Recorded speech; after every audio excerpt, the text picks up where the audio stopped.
aha ni Remera ku cyiciro cy'itorero Anglikani ry'u Rwanda ahatashywe ku mugaragaro inyubako z'ubucuruzi zujwe n'itorero Anglikani ry'u Rwanda.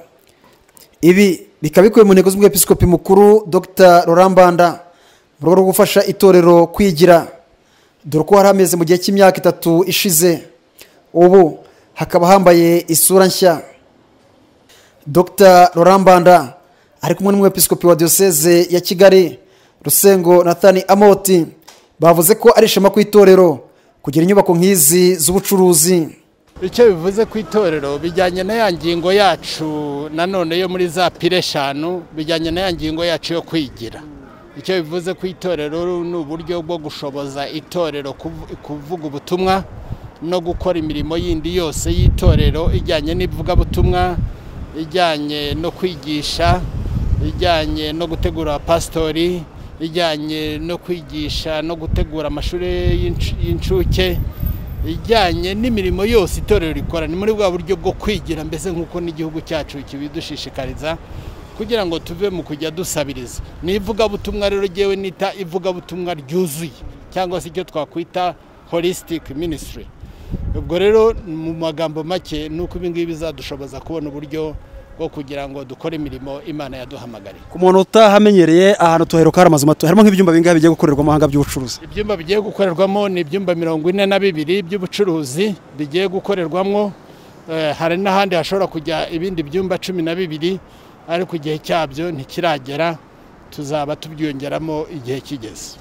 Hari inzu z'ubucuruzi ngira ngo urabona ko twatewe uduti twiza dutandukanye inzu z'ubucuruzi naho biro yaciri, ariko bibaye ngombwa tuzubaka aho dugomba gukorera, ndetse turabyiteguye mu gihe cya vuba ku buryo mu mezi 8 cyangwa 9 iri imbere tube dufite yindi headquarters ya Anglican Church ahangaha tukaharira ubucuruzi.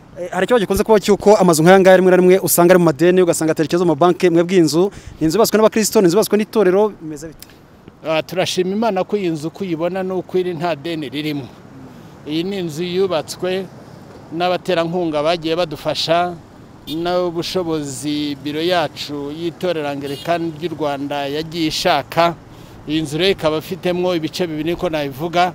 Igice cy'amafaranga yayubatse yavuye mu itorero Anglikani ry'u Rwanda, ikindi gice cy'amafaranga yayubatse n'interankunga twabonye dukuye mu nshuti zacu, ariko ayo mafaranga n'ay'ishuri ryacu ry'Ikabuga. Bivuga iki rero?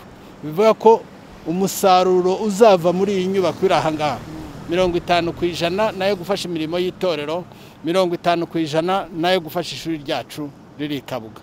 Icyambere nuko ababishop bose bari bifuje kuba hano no munsi, ariko kubera bino bihe turimo byaguma mu rugo, abandi bari hirya mu madiocese bagumyeyo bansaba ko nabahagararira kuko jewe ndi muri Kigali. Ariko iki ni igikorwa cy'igitangaza kuri twebwe.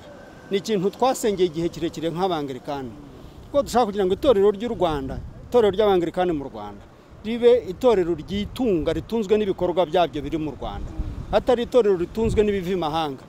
Kuko nk'uko bizi ngo akimuhana kazi imvura ihise, icyo nicyo kintu turwana nacyo. Ukamubona se ikivuzo cy'inanano mu mujyi wa Kigali, kuko umujyi wa Kigali warafashwe n'andi matorero bagafatwa n'inzego za leta Anglikani mwawinjije. Oya tusanzwemo mu by'ukuri, ahubwo twari tugiye turi mu myanya mito kandi itandukanye, kandi ntabwo twagiye dukora ibikorwa cyane cyane byinjiza inyungu. Twagiye twubaka insengero, tukubaka amashuri, tukubaka amavuriro, ariko ibikorwa bigenda byinjiza amafaranga ntabwo twari twarabishyizeho. Ubu nicyo gihe rero tuvuga tuti kugira ngo itorero ryacu ryitunge rigomba kugira ikindi kintu cyinjiza cyane cyane mu buryo bw'amafaranga.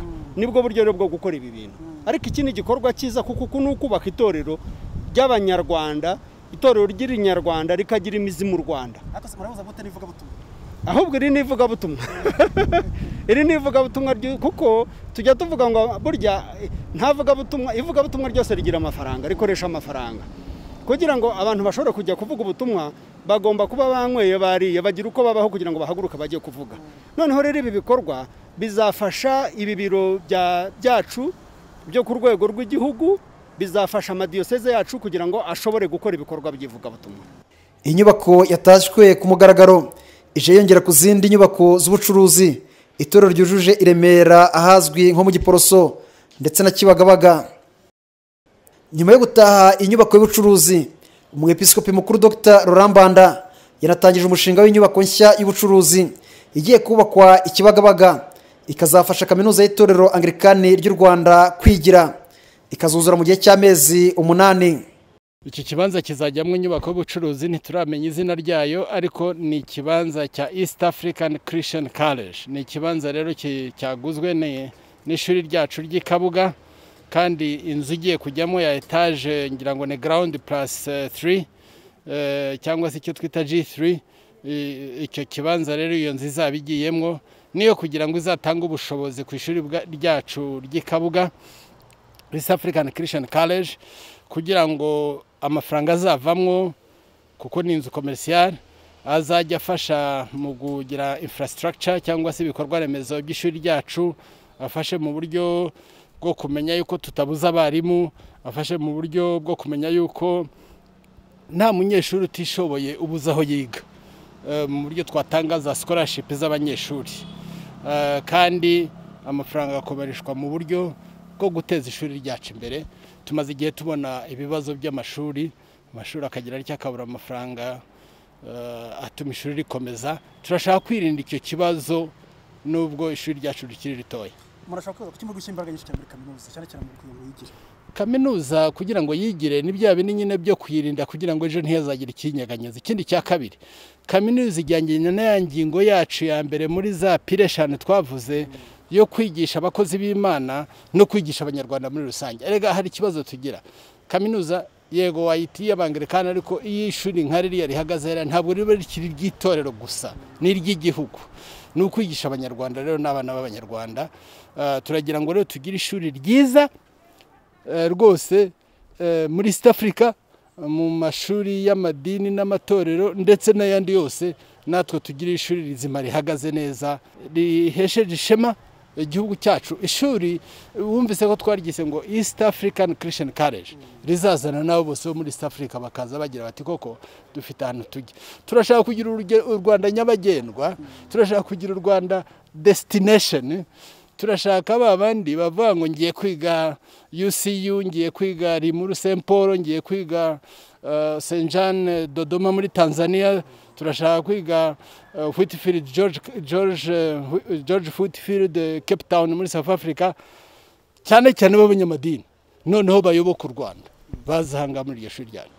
Bamwe mu bakristo bari bahagarariye abandi muri uyu muhango batangaje ko batewe ishema n'ibikorwa itorero riri gukora. Murakoze cyane, twabanje gushima Imana cyane ibikomeye n'ibitangaza dukorera. Twashimye, mwabonye inyubako ukuntu isa, mwabonye inyubako nk'ingi mu mujyi wa Kigali.